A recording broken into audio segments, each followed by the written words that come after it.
Thank you very much, Presiding Officer. My contribution will draw on a number of sources, one of which is of the House of Commons paper on police funding, which was published in February 2016, which discusses all the police forces.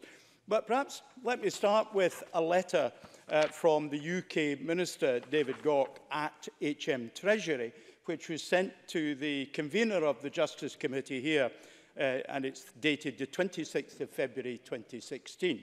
It specifically says, as you may be aware, eligibility for VAT refunds for public bodies is subject to strict criteria as set out in UK legislation for the two main VAT refund schemes. And this is the bit that cuts to it. The first, under Section 33, referred to by Murdofeza and by others, of the VAT Act 1994, allows local authorities and bodies whose funding is reliant on local taxation to reclaim irrecoverable VAT. Right, so that's the position. The second one doesn't apply in this particular instance. The first and obvious one is the Police Service of Northern Ireland, established in 2001 as the successor to the Royal Ulster Constabulary, wholly funded, almost wholly funded from the UK Treasury, with top-up of 22 million a year at the current rate from the Northern Ireland Assembly, and permitted to reclaim their VAT.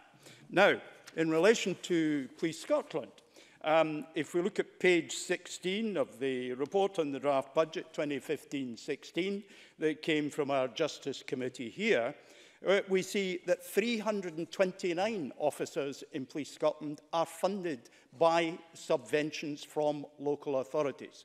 So therefore, there is local authority funding involved in the provision of Police Scotland services. Now, let's go on a little bit further. We've heard a little bit about Section 33 of the 1994 VAT Act. Well, let's actually have a little look at Section 33. And it's maybe just as well to point out that, of course, since its original form, and the particular one that matters, it was amended by the Police Reform and Social Responsibility Act 2011, Schedule 16.3, paragraph 217 in 2012.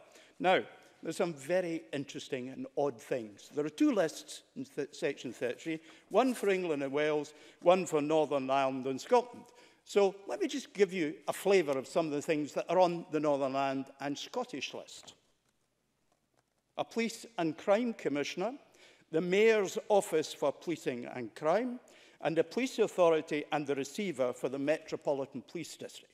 They are on the Scottish list.